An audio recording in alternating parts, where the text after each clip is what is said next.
for 20 minutes? Yeah, whatever it needs to be. We don't have a good titration. What's the number minutes wise? We don't have a temperature titration.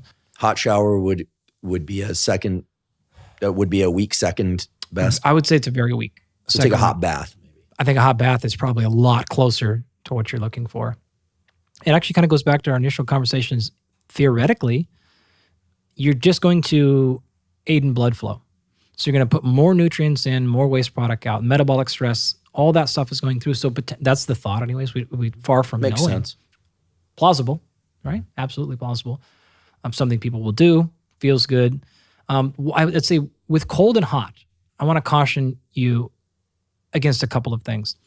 This is true across all physiology, but you need to be really careful about moving percentages from molecular to outcome. Very careful. So for example, it's easy to see a paper that says, okay, we put you in a hot bath or something and we saw growth hormone increase 300%. That is not going to result in 300% increase in muscle size, right? In fact, 300% might result in absolutely no change in physical size, right? And the reason I'm saying this is because there's a lot of people in this space that will misapply the mechanisms. And they'll grossly overestimate what these things can do and what they do because they'll find something like that. I mean, you know this, you've done enough cellular work to, in the lab, if I see mTOR doubled, I think, shit, it didn't work. I need to see a 10x increase before I know it's even physiologically relevant. So reading that paper, reading someone's social media post, you're like, wow, it increased mTOR 38%. I'm like, well, that didn't work. And you're like, wow, that's huge. I'm like, that's not 38% increase in muscle size. So that's a very important point I want to make because I'm going to talk about the benefits here in a second. But I don't want people to be fooled into thinking that this is some crazy miracle. The same thing with the sauna. In terms of general health outcomes, it is clearly a beneficial thing. This is a really good idea to get hot a lot. It is not a substitute for exercise, though. It's a very important distinction. If the options are nothing or sauna, get in the sauna. It's really, really good idea. If the exchange is, though, I don't need to work out because I did the sauna, bad. This is not a winning solution. You and I know some maniacs that actually work out in the sauna. Oh, we do. Yeah, they're not far away. I don't necessarily recommend that. That actually would probably kill a large number of people, but it can be worked. It can be worked up to.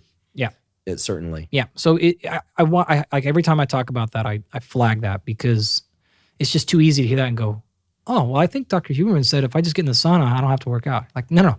Those words have never come out of his mouth. I definitely didn't say that. And I'm definitely not working out in the sauna. If I'm in the sauna, I'm either sitting or I'm lying down and I'm trying to make it through. I tend to do 3 20-minute bouts across the entire week. So I aim for 60 minutes per week of heat exposure, which is not a ton. If I said I've never worked out in the sauna. Oh, so you're one of those. I love it. Yeah, people will do air squats. They'll bring the Airdyne bike in there. I look at the sauna as kind of a time to get lazy and sweat. Totally fine.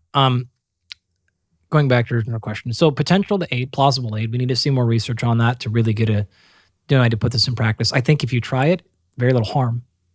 I struggle to see a downside if you make sure your hydration's on point, right? Because now you got to factor in the fact you just kicked out 2 or 3 pounds. If you're at 200 plus pounds, I assume, or roughly, if you're in the sauna for 20 minutes, I would imagine you can do 2 or 3 pounds. Yeah, usually I'm hover somewhere around like 225, and I drink a 32 ounce it's water with an electrolyte solution that's pretty high salt afterwards, and sometimes during. And sometimes after that, if I do it late in the evening, I'll go to sleep and I'll wake up in the middle of the night just feeling so parched. It's amazing how much water one loses in the sauna. Like a normal sweat rate for someone 225 especially, and 20 minutes in a sauna, I would absolutely expect you to do 3 pounds. Easy, without I should be drinking really, more, probably, even more water. Yeah, you're probably half the water that you need to get. And you mentioned the possible benefits of doing it after strength hypertrophy training, which make sense for plausible mechanistic reasons. No official data there yet. What about after endurance training? Assuming somebody hydrates well enough and they're not overheated from their endurance work, could also be of benefit. Yeah. Wow. So more and more what I'm thinking the framework here is, in an ideal world, one would train and then do sauna or heat exposure of some kind, endurance training or strength hypertrophy training, and then do sauna, and then do cold exposure on off days, or at least 4 hours away from any kind of training, or if you had to do it close to training, doing it before training. Yeah, I love cold in the morning. We've actually run this experiment on professional athletes. So we do enough tracking with things like HRV, which is a global metric of like overall fatigue. Okay, and you probably talked about that before, but problems with it, but roughly idea of overall fatigue. HRV in general, higher the score, the better, right? So a low HRV is fatigue, right? Well, if you wake up and take your HRV in the morning and then you get into ice, what's going to happen is you're going to see that number plummet. The second you get out, that's going to fall off the earth, which means roughly you've moved into a sympathetic place. Surprising, you get in 30-degree water, you're going to go very sympathetic very quickly. However, if you continue to watch your HRV for 30, 60, 90, and up to 2 to 3 hours post, you will generally see an improved HRV score relative to where you started. So it's back to this hormetic stressor, right? A really cold, shocking exposure will be a net result of you being more relaxed throughout the day in general. And we've seen that now like very consistently across years with athletes. So I think it's a great way to start your day. You won't need nearly as much coffee after spending 3 minutes in 30-degree water. 30 degrees is pretty darn cold. I was in the ocean this morning for about 3 minutes. It felt, I didn't bring a thermometer, but it felt like somewhere in the low 50s. But 50 and moving is really cold. Yeah. Water's moving, yeah. Right? That's really cold. That's right. The thermal layer that surrounds you when you sit still in cold water immersion, I'm encouraging people now if they really, I was a joke that, people like to look real stoic and tough when they're in there, like they're just grinding through it with no pain at all. But the stillness is actually reducing the stimulus. If they sift around a little bit, you break up that thermal layer. That's where the real action is. We've joked about this for years. Like, do 50 degrees with a whirlpool jet on. Now I'm impressed because that is hard. You sit in 35 degree for 3 minutes. But with XPT, I've seen, I can't even tell you how many hundreds of people from all walks of life, on all age, that we've been able to get in 30-some degree water for 3 minutes. 50 degrees with a whirlpool going, that number gets very small. Yeah, and if you don't have access to a whirlpool, this should be reassuring to you. Some people say, I don't have access to ice. And ice can actually get pretty expensive if you're doing a $50 ice bath every day. So you can fill your bathtub with cool to cold water, get in, but just make sure that you keep sifting your limbs, and it's chilly. Yeah. And the studies on the very well-established increases in dopamine and epinephrine that occur in cold water exposure were actually done at an hour in 60 degrees Fahrenheit. Yeah. And so you don't necessarily need it ice cold or an ice bath, but immersion is really better than the cold shower. The cold shower is kind of it's kind of the espresso shot version. Yeah. Yep. That's it's sort of funny because if you look at most of those initial studies and you think, man, how did they get people to sign up to spend 45 minutes in 55 degree water? 55 degrees is cold, even if it's not moving, and then they're going to not spend 5 minutes in it, they're going to go an hour. And if you've ever done ice baths at that temperature, all right, after a few minutes, it's not that bad, but man, that's a protocol. Yeah, it's kind of a cold endurance protocol, because it's one thing to get in for 1 minute to 3 minutes and you're getting out. You could sing a song, you could do anything to distract yourself, but 45 minutes to an hour is intense. Maybe I don't think they paid the subjects, but anyway, that study was done in Europe. I forget where it was done, but anyway, they were hardy subjects. I want to talk a bit about overtraining and gauging recovery. Yep. So there are a couple methods that I've heard about and that I use based on some data that I've seen, but mainly discussions with really informed people like yourself, Brian McKenzie, Kelly Starrett, and others. The two that I'm aware of for gauging recovery of the nervous system and kind of systemic recovery are grip strength, especially grip strength on waking in the morning. Yeah. And the so-called carbon dioxide tolerance test, the ability to do a long controlled exhale after a few rhythmic deep breaths, which I'm assuming taps into both one's ability to mechanically control the diaphragm, but also how well one is regulating carbon dioxide. First question is this stuff fiction, fact, or a combination of kind of anecdata, as I call it? Are there any peer-reviewed published data? Is your lab working on these things? And am I deluding myself using these tools, or are they useful? It's not fiction at all. There are, with like CO2 tolerance, there's less published data. We've run a study in our lab looking at the associations between the CO2 tolerance and what we call trait and state anxiety. And those are in the publication process. is what I'll say. Great. So you can't really talk about that stuff, as you know, and until it's out. But in general, I'd say like there's a reason I'm still doing it. Mm-hmm. I'll just leave it at that. Yeah, well, assuming it's not a clinical trial, I mean, I think sharing preliminary findings is fine as long as we highlight them as preliminary. Yeah. I'm not a reviewer, but I look forward to reading the paper. Yeah, but as you know, scientific, ethically, like you need to be careful about telling people results before you've gone through that process. Right, which is why I'm flagging this as these results are not yet passed through the peer review process. So you're hearing about it prior to peer review. Yep. Having said that, there's enough in that field. I'm not the first one into that field. And so I'm very confident that that's a real thing. In terms of actual tracking recovery, the big picture is this. When we run through a full analysis, when we have an athlete go through our biomolecular athlete program, we're going to run and we're going to look at three major categories. Okay, category one are what we call visible stressors. And then we have hidden stressors. And then we have recovery capacity. Anytime the total stress load outpaces recovery capacity, you're either going backwards in your physical ability or you're reducing adaptability. Now you have levers to pull here. You can reduce stress intake or you can increase recovery capacity, right? What we want in an ideal situation is to be able to implement the most stress possible because that's the driver of adaptation, recover from that. Now we get the most adaptation. And adaptation being simply a change, whatever change you want it to be. That's our gold standard, right? It's pie in the eye. Some people have endogenous differences. They just recover better. They don't. There are genetic factors. But let's talk about the ones that are manipulatable. If we go to the stress side of it, you want the throttle to be pushed as far down on the ones you want stress from and as far off of the ones you don't want stress so that the adaptation comes in the exact area you want and you're not burning gas in something you don't care about because you're taking that total stress bucket too high. Recovery capacity over there. So here's how you can do that. You can run some analytics and measure what we do with everyone through these very comprehensive breakdowns to figure out what's that physiology look like, hidden and visible, and then what's the recovery capacity. Once we have that blueprint, we can now figure out what are the 2 or 3 things we need to track that are these indicators of what we call performance anchors. So an anchor is something that kind of drags behind you or below you that slows you down. The analogy being, let's say we're going down one of these amazing canyon roads, and I won't say which canyon we're in so you can stay hidden here. And your car is going down at a certain velocity and you want to go faster.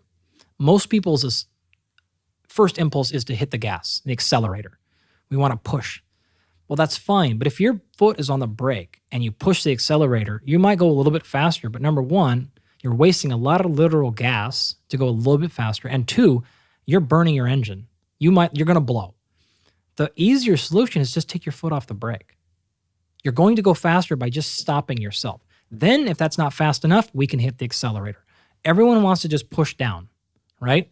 More stimulants, more optimization, bing, bing, bing, bing here. Our first analytics are, where are these performance anchors? What's dragging you back? What's putting down the brake?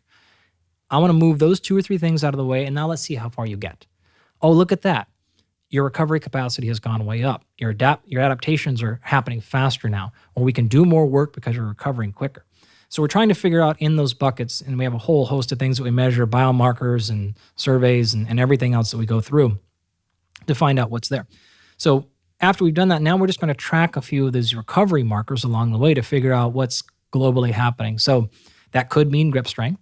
I have some folks who we're going to test grip strength daily. Others, we're going to look at HRV or combinations. We may look at performance metrics like a force plate. So you're going to do a vertical jump every single day, and we're going to see where that's at. We've used the tap test before, which is how many times you can tap your finger as fast as possible. It's a rough indicator of central nervous system. In a, say, 1 minute interval? Exactly. And there's just apps you can do on this. Like you tap his finger as fast as you can. And it's going to say, hey, you did 60 taps today and your average is 75. I like that because it taps into, no pun intended, into upper motor neuron capacity. Because 100%. A lot of things like grip strength, obviously I have to send the deliberate signal to my hand to grip, but at some point the lower motor neurons are going to be taking over the majority of the work. Like the signal is probably one and done, whereas the tapping is going to be repetitive sending of signals from upper motor neurons. Yep. So some of the athletes I work with, we track blood every day. We track urine every day. We track ideally a combination of subjective and objective measures.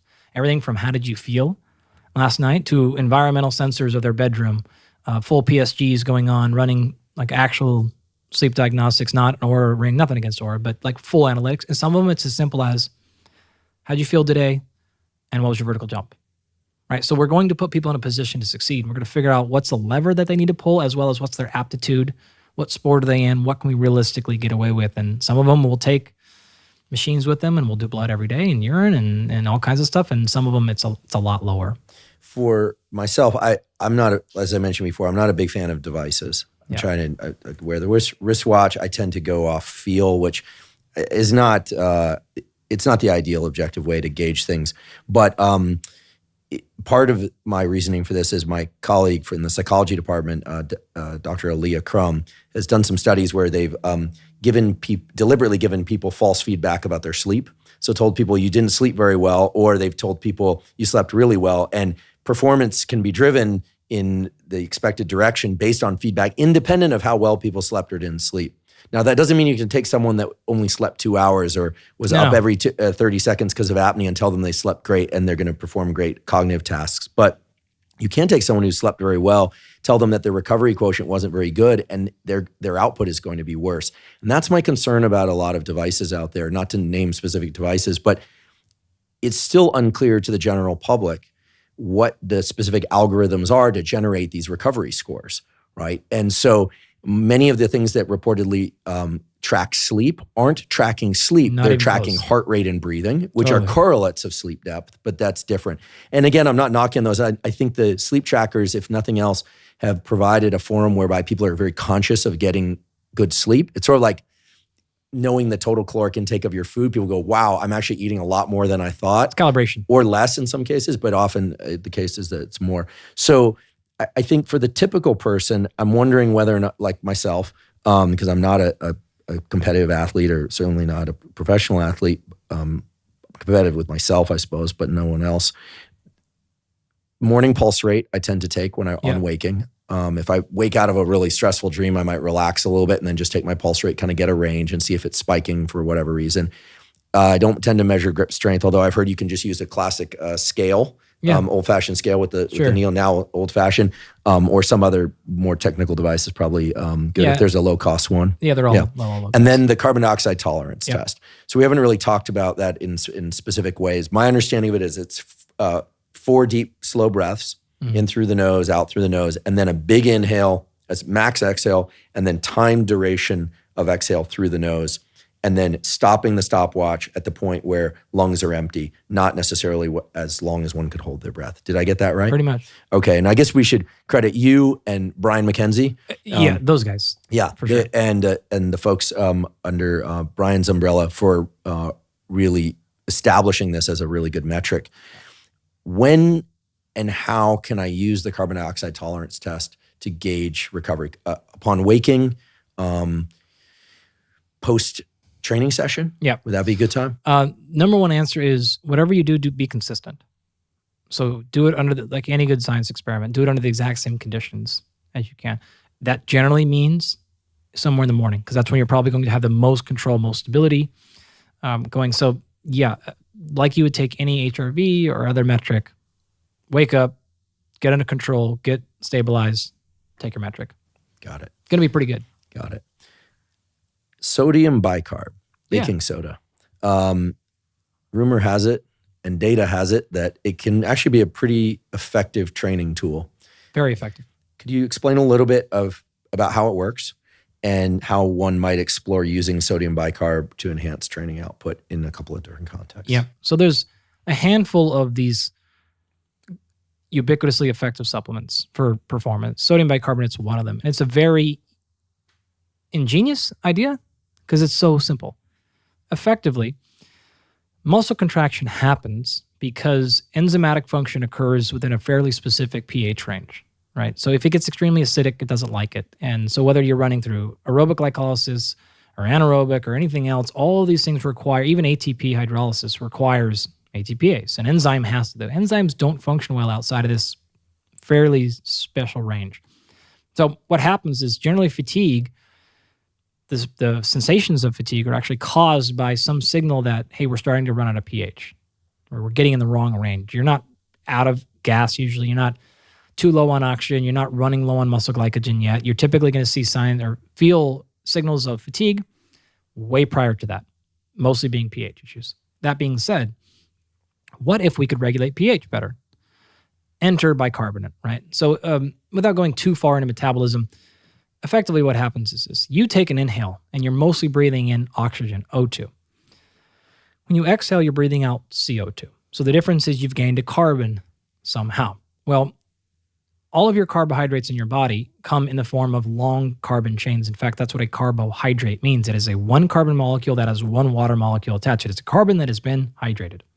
In the case of like glucose, blood sugar, it's a 6 carbon molecule, right? In terms of fat, which are the only two places you're going to get most of your cellular energy, carbohydrates and fat, that is also a big, long block and chain of carbons. So whether you're getting your energy from fat or carbohydrate, you're going to split those atoms. So in other words, you've got 6 carbons attached to each other. And in this part of chemistry, it's exergonic. So when you break that carbon bond, so break one of those carbons off from the other, that's going to release energy. Just like if you had a pencil in here and I snapped it, you go bang and pop. I broke the bonds that were connecting that graphite to the next piece of graphite, and that released energy because I put energy into the system, etc. Okay. As a result, though, we've now had, say 5 or 6 carbons chained together. We broke one off the end, which is not how it works, but making the point. And now you have one free-floating carbon. You use that energy release to then go make ATP, to then go make your muscles contract. But now you've got carbon floating around. You can associate free-floating carbon with being at a higher acidic level. It's not going to happen. The only way that you're going to go through this process is if your body says, do we have an oxygen molecule available that we can bind this to immediately? Yes, we do. That carbon attaches to that oxygen molecule. You can't just put CO2 in the blood because of what we just talked about. So you're going to bind it through this bicarbonate process. It's going to go through your blood. It's going to go into the lungs. It's going to go back into its carbon dioxide molecule. It's going to go through the alveoli into the lungs, and you're going to exhale. So you went from carbon to this bicarbonate system, back into carbon, exhale. So inhaled O2. Plants go the opposite, by the way. So they're going to breathe in the CO2. They're going to cleave off that carbon, stack those carbons together, and that's how they get larger. In your blood, those 6 carbon chains are called glucose. If we store that in your muscle, we call it glycogen. So we take a bunch of glucose and stack it together. In a plant, we call that starch. That's effectively what it is, right? So you took a bunch of carbon from the atmosphere, stuck it all together, and that's a starch. If you want to do it in the form of fruit, we take that starch like from the ground, you put it up through the tree, go all the way up to the top, put it into the flour, break it up into these big, huge chunks of starch into little forms called fructose or glucose. That's why fruit has fructose in it, and that's why tubers and stuff have starch in them. Basically, starch in an animal is glycogen in us. Okay, all that to say, if that's happening, and we know that a byproduct specifically of anaerobic glycolysis, meaning the breakdown of carbohydrates for fuel, typically in a very fast pace with low oxygen availability, the downside of that equation is acid production. We know that that's a problem because I started the conversation off there intentionally. So what if we could reduce the acid buildup? Now, you know how pH kind of works. I went in kind of double negatives there, right? You don't want too much acid buildup. Then could we prolong and sustain energy in a more effective pace, especially in this anaerobic interval kind of environment? And again, that's important because in those things, failure is not a result of running out of fuel or oxygen. It's a result of fatigue building up way too quickly. Is that also true for resistance training? There's maybe more of the creatine phosphate system. That can be an issue. It could simply be an issue of force production. You just don't have enough force to produce. You're not out of energy. You just can't muster enough force. You do enough reps, then it's going to be an issue there. Creatine phosphate would be the big winner, depending. So to come back a little bit to the beginning, and then I'm circling this all together intentionally. All right. Well, the way that we produce energy is going to be in 2 primary categories, anaerobic and aerobic. Aerobic meaning with oxygen, anaerobic meaning without. In terms of muscle contraction, you're pretty much talking about carbohydrates or fat. Now, fat is going to be exclusively aerobic, meaning I'm going to use fat from the entire body, roughly equally. So you're doing a sprint up a hill, and your hamstrings or your glutes or your quads are on fire. You're not just going to use the fat that's directly in those hamstrings. You're going to lose it from the entire body. It has to go through lipolysis, so it's in this stored form in adipose tissue. It's got to get broken down, put into blood. Blood's going to have to go through your body, get taken up into muscle, taken up through muscle into the mitochondria. Then we're going to have to go through this process called beta oxidation. So remember, carbohydrates and glucose especially is a 6-carbon molecule. Fat, if it's in the form of a triglyceride, it is a 3-carbon glycerol backbone and 3, tri 1, 2, 3, fatty acids. 3-carbon backbone, and those fatty acids are just big, long chains of carbon. That's all it is, right? So we're going to break that thing down, put it in the blood, move it up, move it into our mitochondria. You can't walk those things across the mitochondrial wall. They're too big.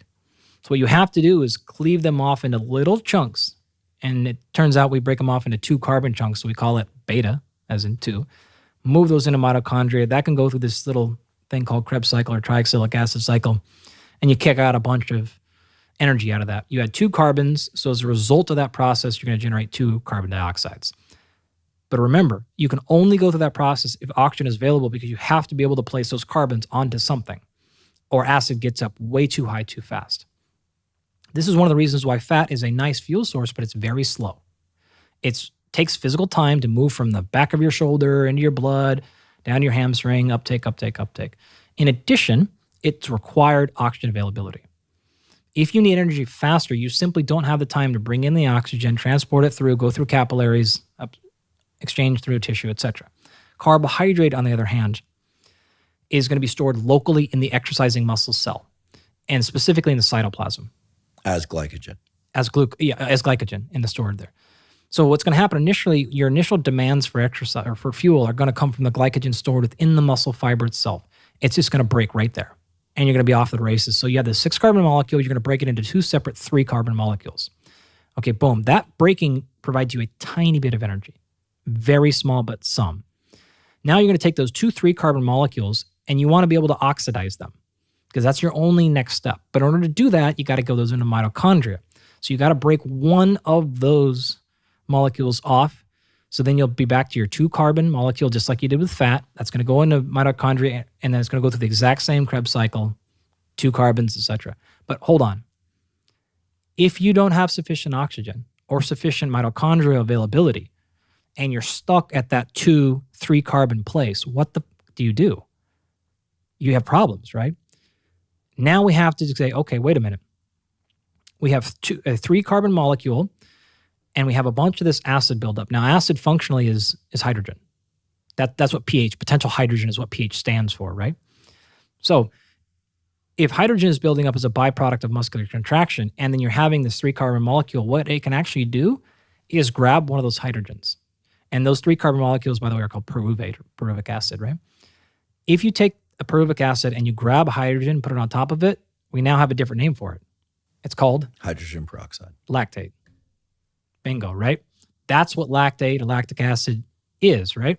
So we've now built that up. So number one reason why lactate's not causing your fatigue, it's actually preventing it, and then it does a bunch of other really cool stuff. But the point is, that system can only last so long. That gets overwhelmed very quickly. What are you going to do with the rest of this hydrogen? Well, if you started off in a normal pH range, you don't have very far to go before you've now gone into that level of too much acidity.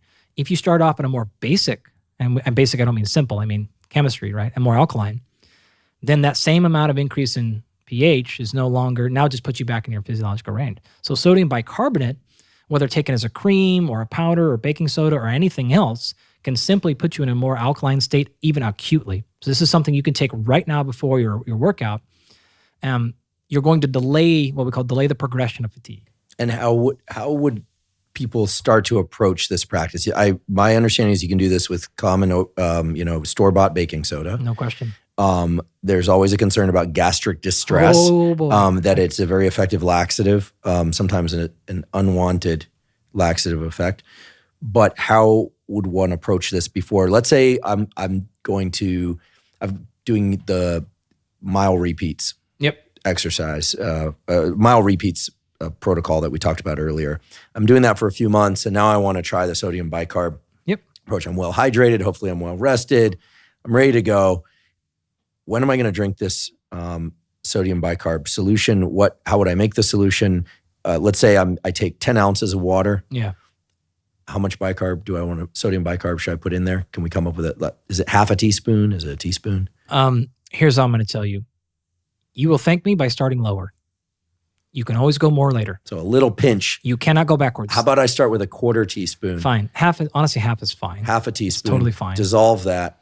Slug that down. I read a study recently that showed that people will hit their the peak benefits of this at different times, but it's somewhere, if memory serves me correctly, somewhere between 60 and 90 minutes later. So I might want to drink it on the way to the track. It can be as low as 20. Okay. So maybe as I get to the track, since I'm going to do some warm up with some walk and jogging. I say 45 minutes. Okay. That's just a very rough standard. But yeah, you're right. It is individualized. And you probably want to play with that a little bit.